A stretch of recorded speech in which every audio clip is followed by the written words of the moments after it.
आज हम देखेंगे पार्शियल फ्रैक्शन में आपको जो थर्ड टाइप ऑफ क्वेश्चन मिलेगा।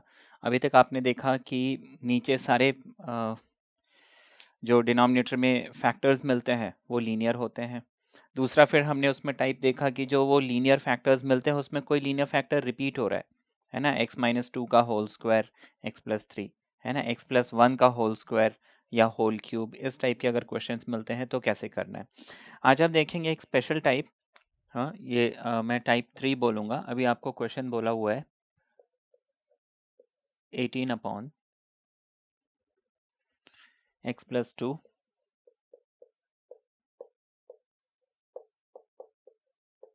x² + 4।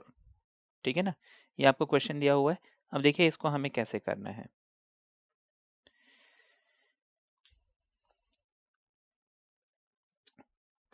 तो यहाँ पे मुझे जो प्रीवियस क्वेश्चंस हमने देखे हैं और उसमें और इसमें डिफरेंस क्या है। डिफरेंस ये है कि यहाँ पे मुझे डिनोमिनेटर में एक ऐसा फैक्टर मिलेगा जो क्या होगा, क्वाड्रेटिक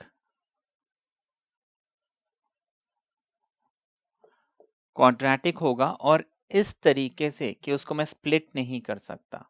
ठीक है ना, लाइक मान लीजिए यहीं पे अगर मुझे x+2 और ये x² + 4 की बजाय x² - 4 होता, तो मुझे मालूम है इस x² - 4 को मैं x² - 2² तो इसको x+2 x-2 ऐसे स्प्लिट करके लिख सकता था। मतलब ये जो क्वाड्रेटिक फैक्टर है ना, उसको मैं रिजॉल्व कर सकता हूँ। लेकिन यहाँ पे मैं x² + 4 को नहीं कर सकता हूँ, है ना। मुझे a² + b² कोई ऐसा फॉर्मूला तो है नहीं जिससे ये सिंप्लीफाई हो जाए, है ना, हमने कभी पढ़ा नहीं जूनियर किसी भी क्लासेस में। तो ऐसा सिचुएशन अगर मुझे मिलता है ना, जहाँ पे मुझे सम क्वाड्रेटिक फैक्टर मिल रहा है which can not be resolve further, तो मैं क्या करूंगा। तो देखिए मैं इस पार्शियल फ्रैक्शन को ब्रेक करना सिखाता हूँ, क्योंकि उसके आगे का प्रोसेस हम पीछे इंटीग्रेशन में सीख चुके हैं। इंटीग्रेट करना is no big deal, partial fraction में ब्रेक करना यहाँ पे दैट इज इंपॉर्टेंट। तो देखिए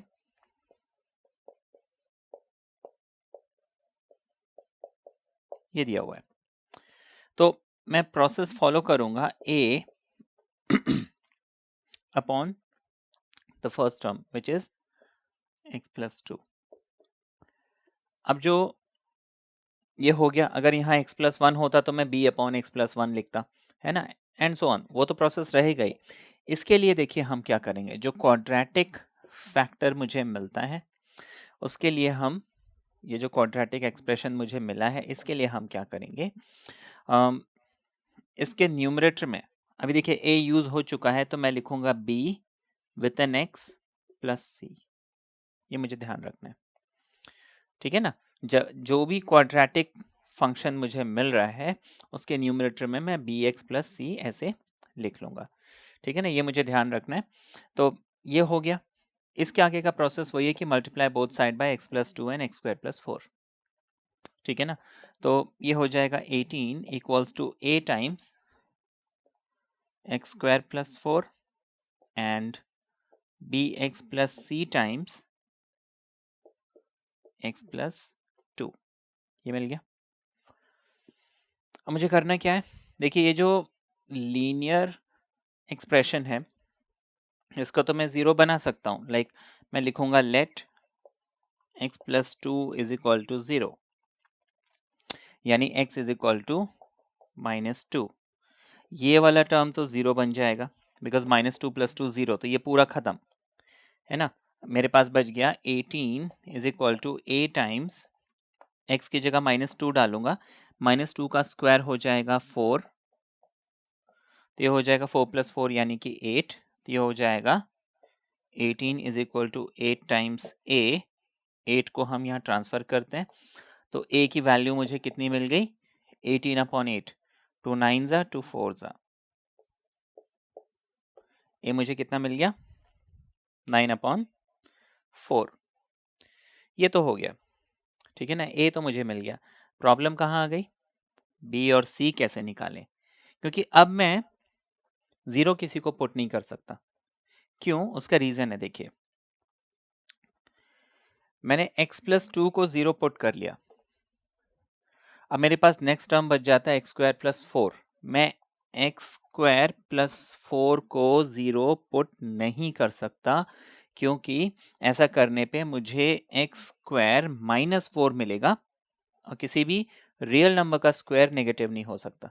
वो फिर इमेजिनरी नंबर या कॉम्प्लेक्स नंबर वाला सिचुएशन आ जाता है, और हम यहाँ पे रियल नंबर्स की बात कर रहे हैं, राइट, है ना। क्योंकि एक्स स्क्वायर को अगर मैं हटाता हूँ तो ये क्या बन जाएगा, 2i, 11th क्लास में हमने पढ़ा हुआ है ना। और यहाँ पे हम रियल नंबर्स की बात कर रहे हैं, तो obviously I can not put x square plus 4 equals to 0। बात अटक गई, क्या करें। तो ऐसे में हम जो हमने प्रीवियस फॉर्म में हमने टेक्निक अप्लाई की थी वो करेंगे, and that is comparing coefficients of x square.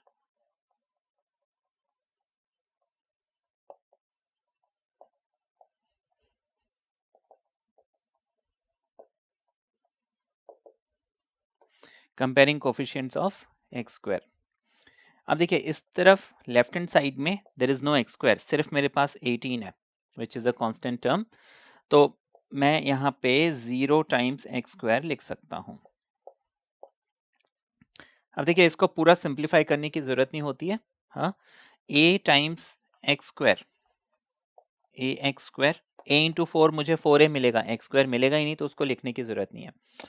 देखिए यहाँ पे बी एक्स जो है ये जब x के साथ मल्टीप्लाई होगा तो मुझे बी एक्स स्क्वायर मिलेगा, तो मैं यहाँ पे बी एक्स स्क्वायर तो लिख लेता हूँ। बी एक्स 2 से मल्टीप्लाई होगा ऑब्वियसली। अब देखिए और x किसी और कोई x है नहीं यहाँ पे, तो मुझे एक्स स्क्वायर नहीं मिलने वाला। आई कैन स्ट्रेट फॉरवर्ड मैं बता सकता हूँ, b x into two, two b x हो जाएगा, फिर c into x, c into two, किसी में भी मुझे एक्स स्क्वायर नहीं मिलना है, तो मुझे फिर करने की जरूरत नहीं है। यहाँ पे I can take the x square common, तो ये a plus b x square हो जाएगा। मैं दोनों तरफ से एक्स स्क्वायर हटा देता हूँ, तो a plus b is equal to 0। इसका ये मतलब है कि हाँ, a plus b is 0, that means b is what, negative a, है कि नहीं। तो a मुझे 9/4 मिला, तो b कितना मिलना चाहिए, नेगेटिव ऑफ 9/4। ठीक है, यहां तक समझ में आ गया। अब मुझे c निकालना है। c के लिए क्या करें, अब देखिए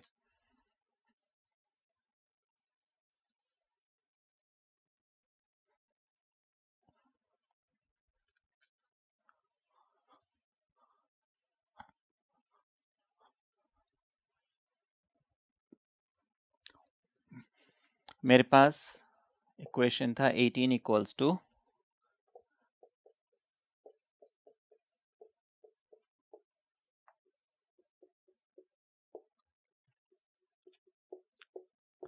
ये था मेरे पास। मैं a निकाल चुका हूं, b निकाल चुका हूं, मुझे क्या चाहिए अब, c चाहिए। तो देखिए c निकालने के लिए हालांकि मैं कंपेयरिंग कोफिशिएंट्स ऑफ x भी कर सकता हूं, मैं c निकालने के लिए क्या करूंगा, कंपेयरिंग द कांस्टेंट टर्म्स करूंगा।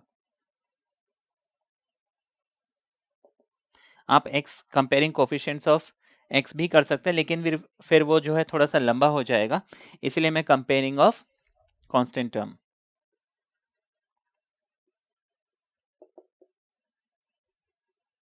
कंपेयरिंग कांस्टेंट टर्म्स करता हूं, जिससे मेरा काम कंपैरेटिवली जल्दी होगा। उसका रीजन है, देखिए यहाँ पे कांस्टेंट टर्म मुझे सिर्फ a4 के साथ मिलेगा, यानी 4a। यहाँ पे देखिए b के साथ x लगा हुआ है, ये किसी के साथ भी मल्टीप्लाई होगा x मुझे मिलेगा ही, मतलब कांस्टेंट टर्म नहीं मिल सकता। अच्छा c जो है x के साथ लग गया, फिर तो कांस्टेंट टर्म नहीं कहलाएगा, मतलब ये c सिर्फ 2 के साथ मल्टीप्लाई होने से कांस्टेंट टर्म बनेगा, है ना। इसको c into two is 2c, ऐसे हम लिख लेंगे। तो इसीलिए मैंने कांस्टेंट टर्म लिखा। तो आपको ध्यान रखना है, कंपेयरिंग कांस्टेंट टर्म करेंगे c निकालने के लिए, comparing coefficients of x square करेंगे b निकालने के लिए, या फिर जो bx प्लस c में जो पहला पार्ट है वो निकालने के लिए एक्स स्क्वायर कर लीजिए कंपेयर, दूसरा पार्ट निकालने के लिए कांस्टेंट टर्म कर लीजिए, है ना। हम और भी मेथड से निकाल सकते हैं, बट मुझे ये इजीएस्ट लगता है, या जो स्टूडेंट्स हैं उनको इसमें टाइम बच जाता है, इसलिए ये मैंने बताया। आप दूसरे मेथड से भी करके देख सकते हैं, अगर आप उसमें कंफर्टेबल हैं। Comparing x, coefficient of x, तो आप वैसे भी कर सकते हैं, ठीक है ना। ये हो गया।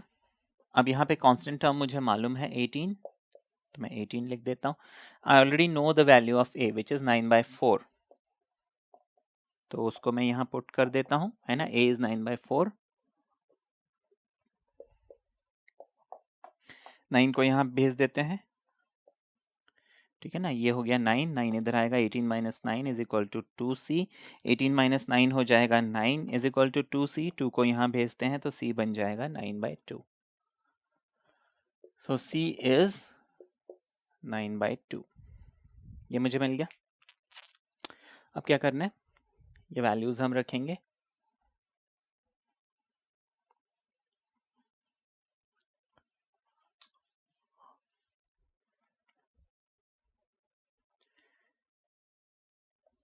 अब देखिए। तो बेसिकली मुझे ये जो एक्सप्रेशन है ये किसके इक्वल मिला था, a/x+2 एंड bx+c/x²+4, यही मिला था। वैल्यूज पुट कर देते हैं, तो this is 9/4 times x+2, and instead of b I'll write -9/4x, c की जगह 9/2,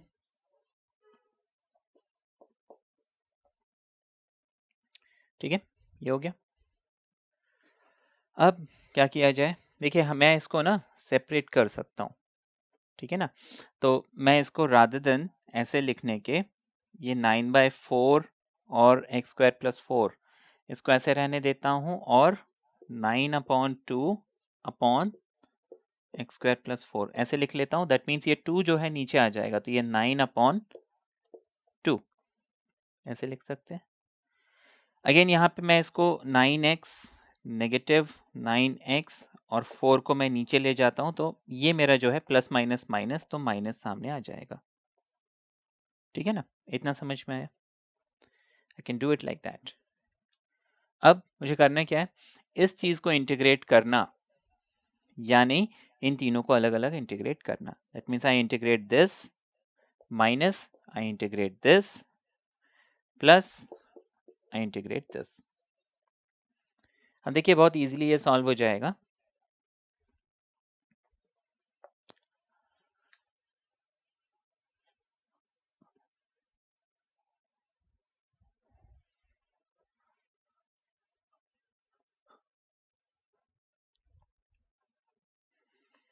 ये तो स्ट्रेट फॉरवर्ड मुझे मिल जाएगा 9/4, because this is x+2, I will simply write log of mod x+2।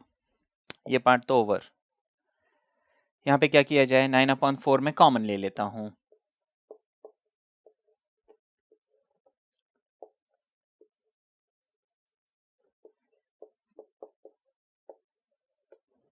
ये ऐसे लिख लिया।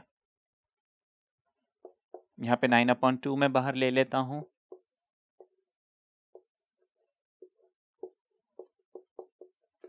ये लिख लिया। अब देखिए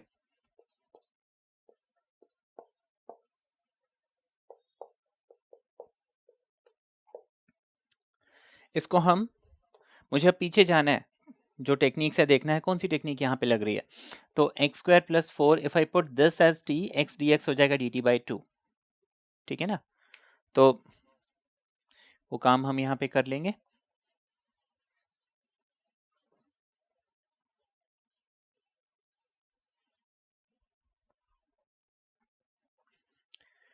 हमने लिखा x²+4 equals to t, 2x dx becomes dt, इसका ये मतलब है x dx हो जाएगा dt/2, तो ये वाला पोर्शन हो जाएगा 9/4, x and dx becomes dt/2, ये x²+4 को मैंने क्या किया था, t पुट किया था, तो ये हो जाएगा t प्लस 9/2, ये हो जाएगा x², इंस्टेड ऑफ 4 मैं इसको लिख सकता हूँ 2²। अब देखिए 1/x² + a², फॉर्मूला सबको मालूम है, क्या होता है ये,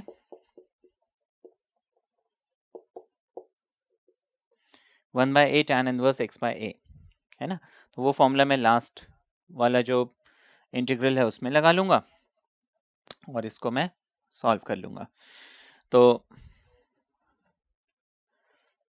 ये वाला हो जाएगा 9/4 and 2। देखिए नीचे का 4 और 2 मल्टीप्लाई होगा, ये हो जाएगा 9/8 dt अपॉन टी, यानी कि log ऑफ t, ठीक है ना। और ये हो जाएगा 9/2 इंटू, देखिए 9/2 पहले से है, ध्यान रखना है हमें, 1/a tan इनवर्स x/a, यानी 1/a की जगह आ जाएगा 2 tan इनवर्स x/2। मैं सारे के सारे इंटीग्रल सॉल्व कर चुका हूं, तो मैं प्लस c लिख दूंगा, ठीक है ना। और ये जो मेरा था इसको मैं एज इट इज कॉपी कर लूंगा। आगे क्या करना है, बस t की वैल्यू डाल दीजिए।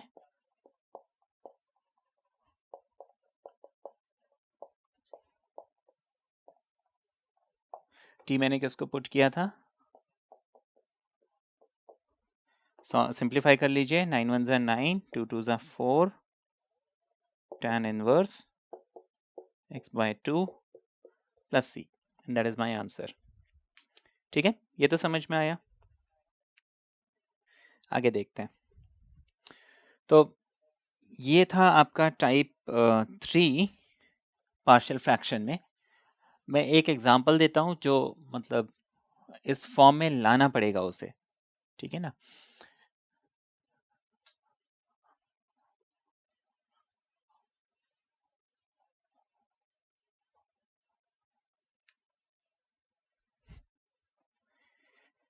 अब देखिए आपको क्वेश्चन दिया हुआ है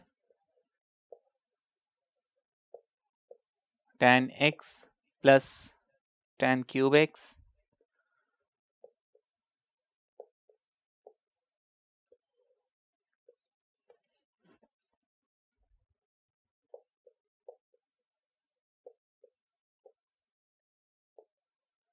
ये क्वेश्चन दिया हुआ है, ठीक है। बहुत सारे tan है इसमें।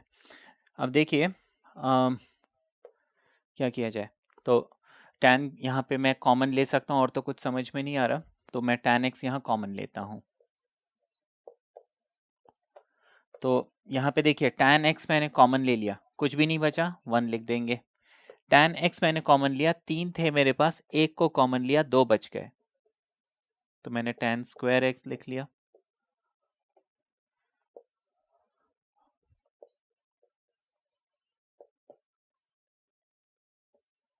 ये आ गया। अब क्या करें, तो 1 प्लस tan स्क्वायर क्या होता है, सीकेंट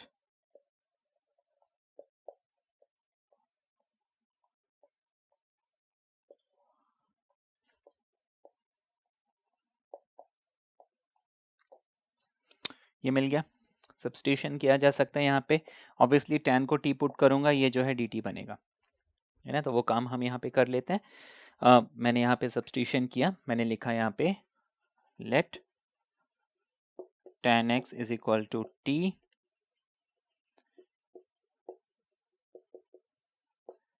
ये लिख लिया मैंने, ठीक है। अब मुझे करना क्या है, कन्वर्जन। तो यहाँ पे ये जो सीकेंट स्क्वायर है और ये जो dx है, ये मिलके क्या बन गया, dt बन गया। तो हम इस चीज को यहाँ पे लिख लेंगे।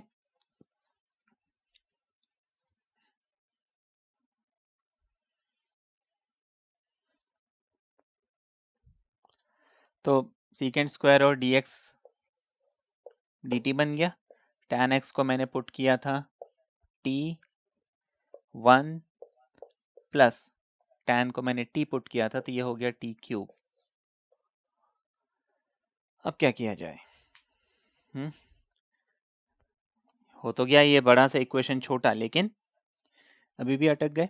तो देखिए अलजेब्रा कहता है ये 1 है, इसको मैं 1 क्यूब लिख सकता हूँ, a cube plus b cube. Algebra कहता है a cube plus b cube होता है a plus b, a square minus a b and b square, ठीक है। तो हम ये फॉर्मूला यहाँ पे लगा लेंगे, ऊपर t है, dt है नीचे ए क्यूब प्लस बी क्यूब, ए की जगह 1 को रखिए, बी की जगह टी को रखिए, है ना। तो ए क्यूब प्लस बी क्यूब क्या है, ए प्लस बी यानी कि 1 प्लस टी, 1 का स्क्वायर 1 माइनस ए इंटू बी यानी 1 into T, 1 into T T होगा, प्लस बी का स्क्वायर यानी टी का स्क्वायर। ये मुझे मिल गया। अब देखिए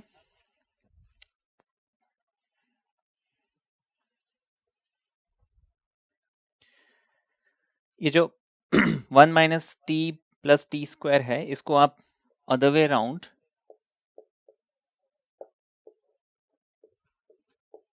और ये जो 1 प्लस टी है इसको भी other way round T plus 1 कर लिया। इसमें हमने टी स्क्वायर पहले लिख लिया, टी को बीच में ही रहने दिया, 1 को लास्ट में लिख लिया, तो इससे कोई फर्क तो पड़ेगा नहीं।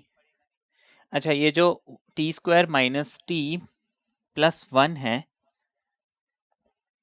इसका मिडिल टर्म स्प्लिट नहीं होगा, ठीक है ना।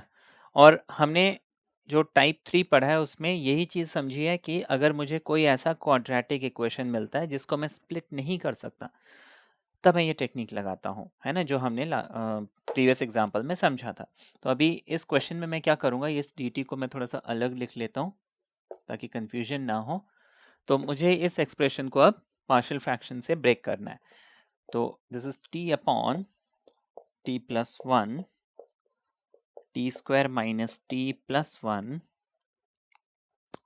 इसको मैं लिख लेता हूँ a upon the very first term that is t plus 1 and b, देखिए बी एक्स प्लस सी अगर वेरिएबल x हो, यहाँ पे वेरिएबल t है तो मैं लिखूंगा बी टी प्लस सी, ठीक, T square minus T plus 1 इसको हम लिख लेते हैं। इतना समझ में आ गया, ठीक है। अब multiplying both side by this thing, ये हो जाएगा t is equal to a के साथ वो आ जाएगा और बी टी प्लस सी के साथ t प्लस 1 आ जाएगा, ठीक है। हम क्या करेंगे, सबसे पहले तो मुझे a की वैल्यू निकालनी है। I put t plus 1 is equal to 0। सबसे पहला काम जो सिंपलेस्ट फॉर्म में है ना उसको तो 0 बना ही सकते हैं, इन एनी केस 0 बना दीजिए, यानी t हमें कितना मिल गया, -1, ठीक है। t को जब मैं -1 पुट करूंगा दिस थिंग विल बिकम 0, क्योंकि देखिए -1 + 1 0, 0 इंटू एनीथिंग इज 0, तो ये तो खत्म, स्टोरी इसकी खत्म हो गई। अब मेरे पास बचा ये और ये लेफ्ट हैंड साइड में, यानी कि लेफ्ट हैंड साइड में मेरे पास t है, लेकिन t को मैंने कितना डाला, -1, तो यहाँ लेफ्ट हैंड साइड में मुझे मिल गया -1, इक्वालिटी का सिंबल, a है यहाँ पे, लिख लिया उसको, फिर ब्रैकेट में t का स्क्वायर -1 का स्क्वायर 1 मिलेगा, माइनस t मैंने कितना पुट किया, -1, तो देखिए माइनस साइन पहले से है और -1 में डालूंगा तो माइनस और उसका माइनस बन जाएगा प्लस, है ना, माइनस माइनस प्लस, तो मैं सीधे सीधे यहाँ पे +1 लिख लेता हूँ। फिर उसके बाद फिर से एक और +1 है, मैंने वैल्यूज पुट की हैं, ठीक है ना, तो a इंटू 1 + 1 + 1 यानी a इंटू 3,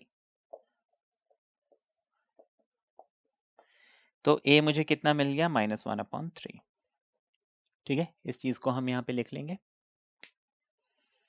यहाँ तक क्लियर है।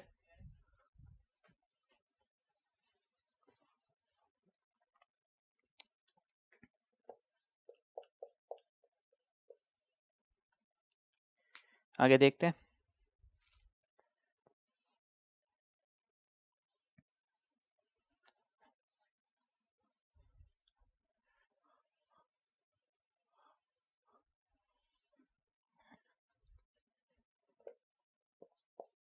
अभी हमने क्या किया था, मैं इसको ऊपर लिख लेता हूँ, थोड़ा सा इजी होगा।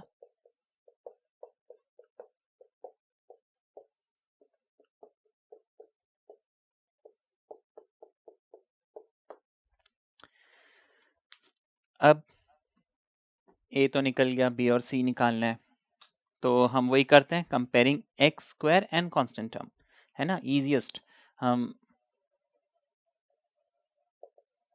Comparing coefficient of x square. अब यहाँ पे वेरिएबल t है तो कंपेयरिंग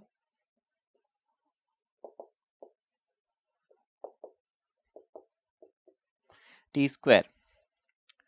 लेफ्ट हैंड साइड में टी स्क्वायर है ही नहीं तो मैं लिख लूंगा 0 टाइम्स टी स्क्वायर इक्वल्स, देखिए ए टी स्क्वायर से मल्टीप्लाई होगा तो ए टी स्क्वायर बनेगा, बाकी किसी से मल्टीप्लाई होगा टी स्क्वायर नहीं बनेगा। बी टी जब टी के साथ मल्टीप्लाई होगा वो बी टी स्क्वायर बनेगा, बाकी किसी के साथ टी स्क्वायर नहीं बनने वाला। That means a plus be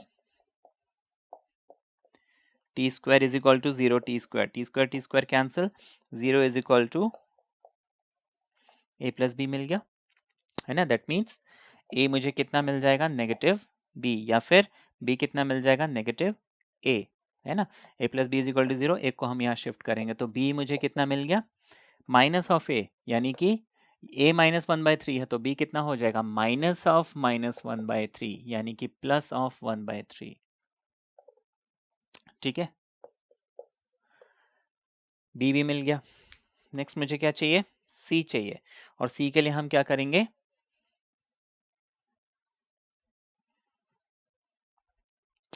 constant term को कंपेयर करते हैं।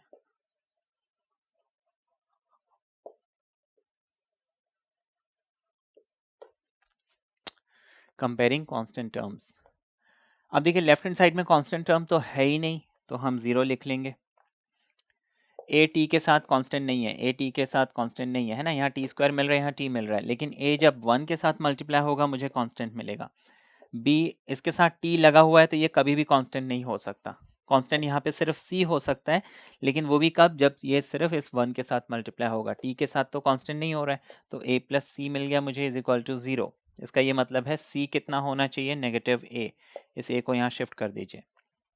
ए कितना है मेरे पास, -1/3, तो सी भी हो जाएगा माइनस ऑफ -1/3, यानी कि 1/3। इसका मतलब है सी भी मुझे 1/3 मिल गया। ठीक है ना, सिंपल था।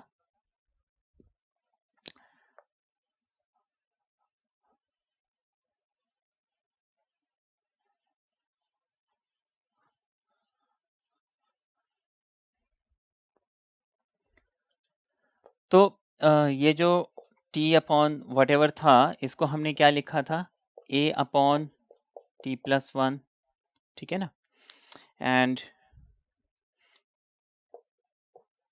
बी टी प्लस सी ऐसे लिखा था। a की वैल्यू हम डाल देते हैं -1/3 times t plus 1, plus b की वैल्यू डाल देते हैं 1/3 t, c की वैल्यू 1/3, ये मुझे मिल गया। 1/3 यहाँ पे कॉमन लिया जा सकता है,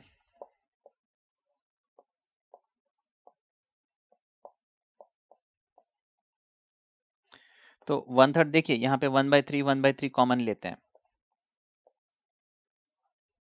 यहाँ पे 1/3 कॉमन लिया, t बचा, 1/3 कॉमन लिया, कुछ नहीं बचा, तो हम +1 लिख लेंगे डिनोमिनेटर में, ये मिल गया।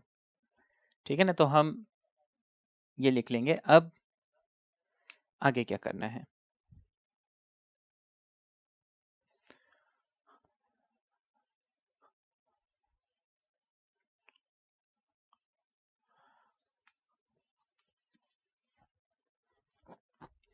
अब इस एक्सप्रेशन को इंटीग्रेट करना, मतलब इसको इंटीग्रेट करना, दैट मीन्स मैं इसको लिख सकता हूँ -1/3 1/t+1 इंटीग्रेट कर दिया, प्लस 1/3 दिस थिंग,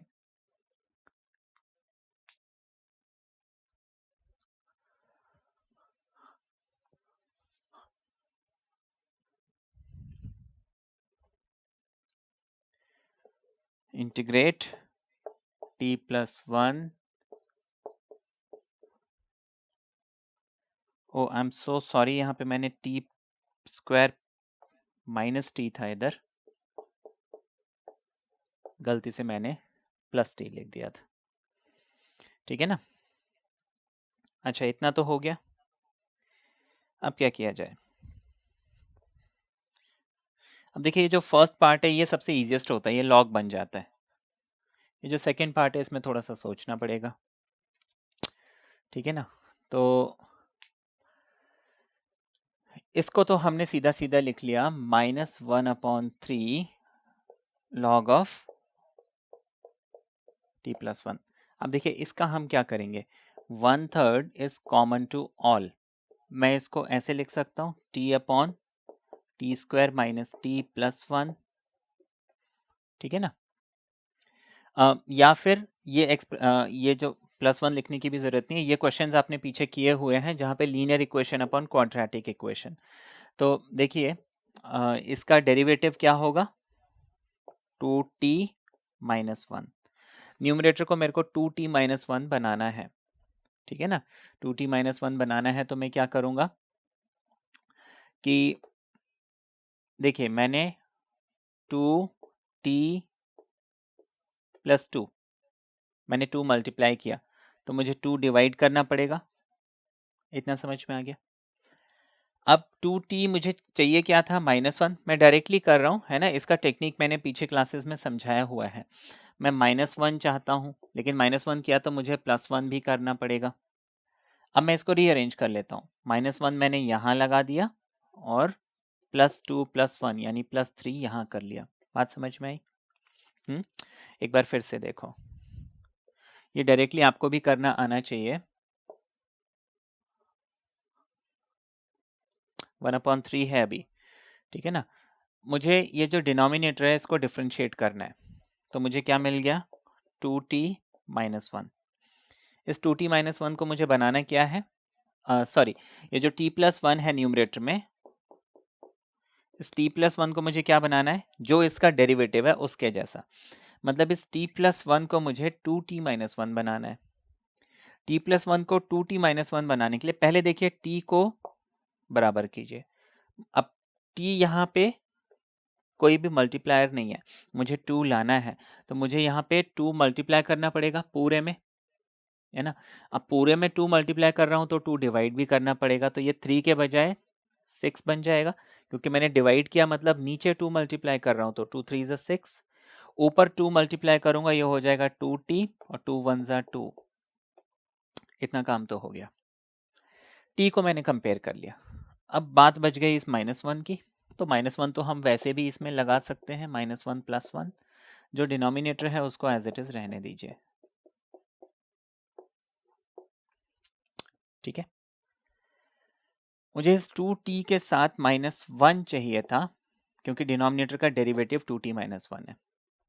तो एक काम करता हूँ, मैं इस 2 को इस 1 के साथ मर्ज कर देता हूँ, तो 2 + 1 क्या बन जाएगा, 3 बन जाएगा। तो मैंने इस 2 को यहाँ से हटा के यहाँ पे 1 से मर्ज कर दिया, 3 बन गया ये, और इस -1 को यहाँ पे मैंने 2t के साथ दे दिया, ठीक है। ये हमने इसको डायरेक्टली कर लिया, नहीं तो इसकी टेक्निक आप पीछे जो मैंने क्लासेस में समझाई हुई हैं वो देख सकते हैं, लैम्डा म्यू वाला मेथड जिससे हम इसको निकालते थे। अब देखिए ये चीज तो कैरी फॉरवर्ड होती रहेगी, तो अब इसको सॉल्व कर लेते हैं। देखिए 1/6 इज कॉमन टू ऑल, मैं इतना पोर्शन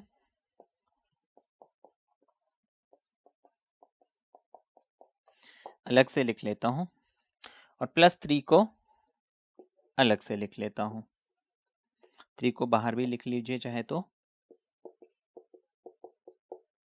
ये हो गया। नाउ t² - t+1, इसको अगर मैं कुछ और सब्स्टिट्यूट करता हूं u, तो उसका डेरिवेटिव क्या बन जाएगा, du, है ना। देखिए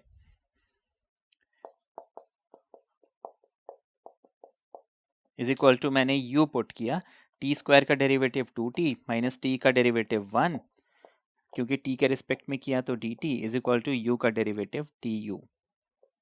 u को जब डिफरेंशिएट करेंगे हमें du मिलेगा।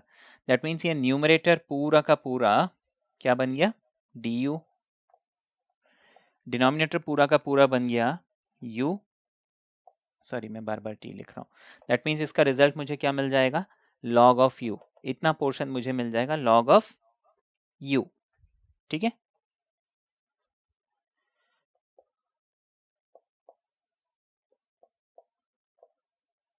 अब देखिए लॉग ऑफ u, अब u मैंने किसको पुट किया है, T square minus T plus 1 को, तो मैं इसको लॉग ऑफ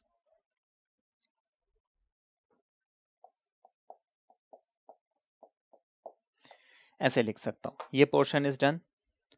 अब इस पोर्शन को सॉल्व करना है। अब देखिए उसको सॉल्व करना, अब वो भी आपको पीछे बताया हुआ, अगर मुझे 1 अपॉन क्वाड्रेटिक इक्वेशन मिलता है मैं क्या करूंगा,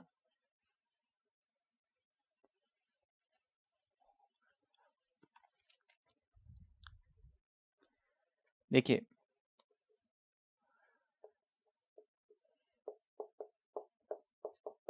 ये दिया हुआ है। अब t का कोफिशिएंट 1, उसका हाफ 1/2, यानी कि मुझे t का कोफिशिएंट 1, उसका हाफ 1/2, तो 1/2 का स्क्वायर मैं ऐड करूंगा और सब्ट्रैक्ट करूंगा, और ये +1 जो है उसको एज इट इज लिख लूंगा। इतने पोर्शन को मैं लिख लूंगा,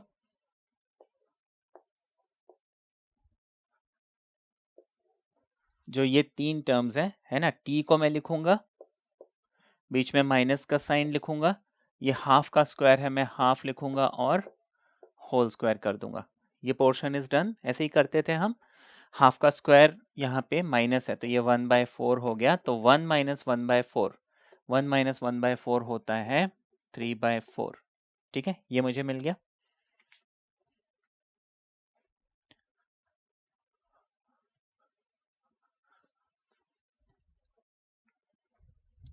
थ्री बाय फोर को मैं लिख सकता हूँ √3/2 whole square, x square plus a square tan inverse, तो ये हो जाएगा 1/a, यानी कि √3/2 tan inverse x by a। ठीक है, ये मिल गया। तो 1/√3/2 यानी कि 2/√3, और यहाँ पे 3 ऑलरेडी मल्टीप्लायर है। ठीक है ना, तो ये मुझे रिजल्ट मिल जाएगा 3 टाइम्स 2/√3 tan इनवर्स, ये जो नीचे √3/2 है उसका 2 ऊपर आ जाएगा। देखिए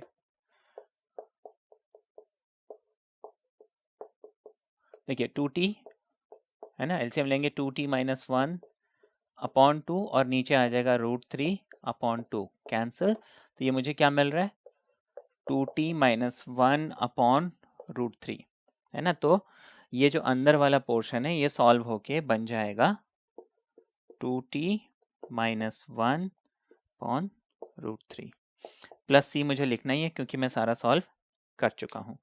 अब मुझे सिर्फ ब्रैकेट ओपन करना है,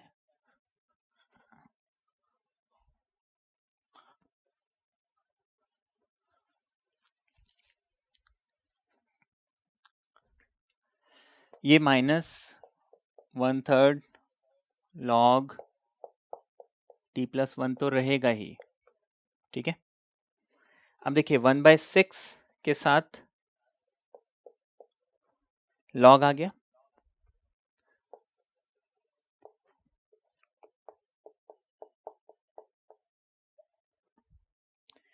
और 1/6 जब इससे मल्टीप्लाई होगा, देखिए 1/6 है 3 × 2/√3 tan इनवर्स, ये है, तो 3 2 6, ये 6 6 आपस में कैंसल, तो 1/√3 बचा, तो हम यहाँ पे लिख लेंगे plus 1/√3 tan inverse 2t minus 1/√3 plus c। ठीक है,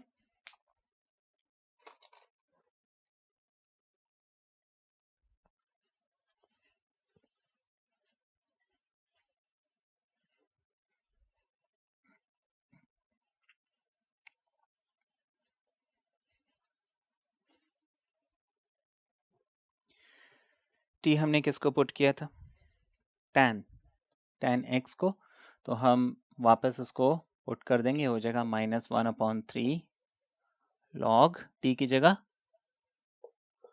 tan x plus 1/6 log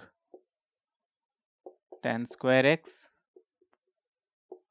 tan x है ना, ये जहां जहां t है उसको tan x करना है, plus 1/√3 tan inverse 2 tan x minus 1/√3 plus c। ये हमारा आंसर आ गया। ठीक है, ये समझ में आ गया। Next type